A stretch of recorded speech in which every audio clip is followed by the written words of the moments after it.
An artist studio is always a place of fascination, and Francis Bacon's studio is no exception.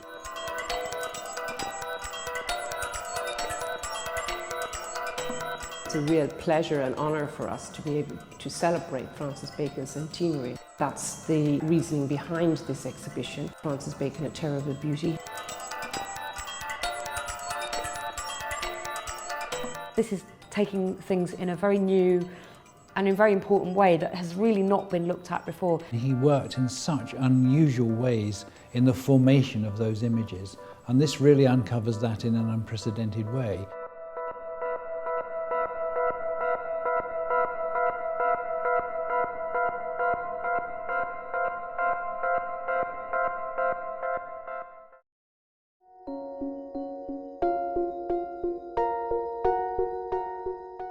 Francis Bacon was born in Dublin in 63 Lower Baggot Street, and we're opening the exhibition on the date of his birthday, the 28th of October 2009.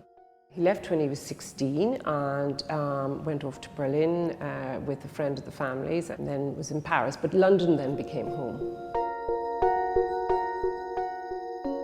He had several different studios over the period of his life, but he moved into 7 Rhys Mews in 1961, and he stayed there till he died in 1992.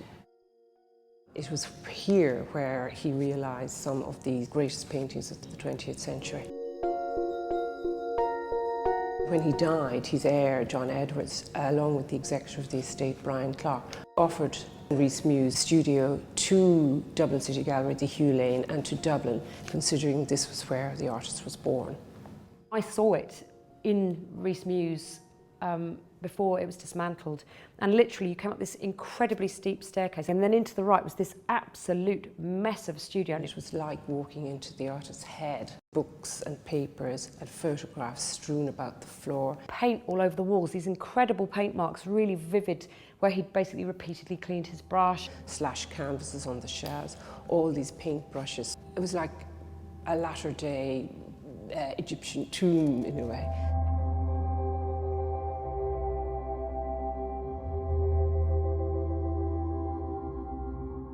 It was his image machine, and it's where the paintings emerged from, and all the steps leading up to that. And it was a very productive mess for him. I mean, he liked it like that. He draws out of this chaos a very, very ordered artwork.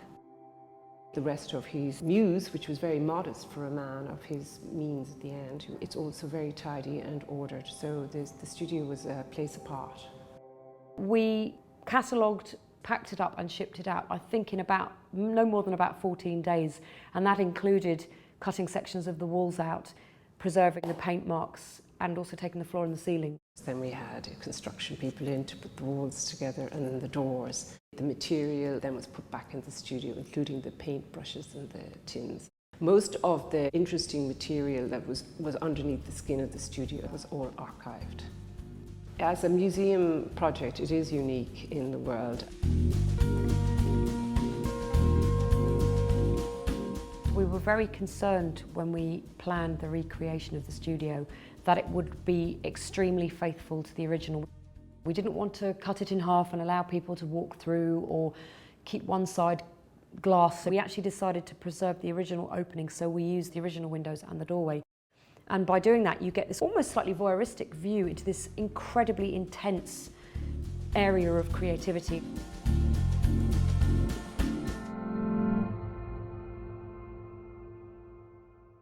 This exhibition is singular in the canon of Francis Bacon exhibitions. There's never ever been a show that has looked at how he worked. The guiding principle for this was that what Dublin has here is a unique archive of more than 7,000 items, the contents of Bacon's studio. The reason we have great paintings in the exhibition is because what he made, what we're most concerned with, was paintings. However, he worked in such unusual ways in the formation of those images, and this really uncovers that in an unprecedented way. What we aim to do with this show is actually just show how the source material, the evidence of the slash canvases, and the materials and the ideas came together to form his paintings.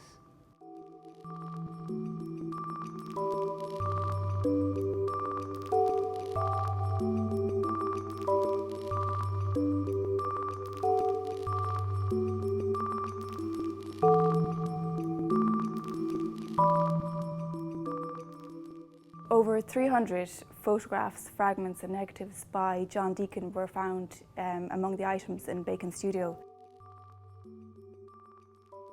John Deacon was really one of the finest photographers of his generation, and the robustness and directness of Deacon's photographic vision really resonated with Bacon. Bacon had turned to photographs rather than drawing from life when he was painting the figure, and John Deacon's photographs became crucial working documents for Bacon when painting. They have been torn, manipulated, folded. In a way, they've been transformed into preparatory sketches by Bacon when working, because he used all these folds and manipulations and tears as sources of inspiration for his work, because they suggested new pictorial ideas. What's been amazing about looking through the studio contents is that we have found very clear evidence of exactly where his ideas came from. Often the person is manipulated in quite a radical way, but sometimes you can see a clear parallel because he'll have taken that photo and used it in its crumpled state, the fact that it fell on the floor and he walked on it for years, or he actually deliberately folded it. He will take that and reproduce it in a painting. One of the main things in choosing the paintings was to select things which weren't too familiar. There's an extent to which in some of the recent Bacon retrospectives that there are very great paintings, but for people interested in Bacon, we've seen them quite often recently. So we tried to choose things which were slightly unusual, and in fact several absolutely stunning things which have seldom been seen ever before in public. The first time you can actually see what inspired him, but of course it doesn't lessen the mystery, it only deepens the mystery.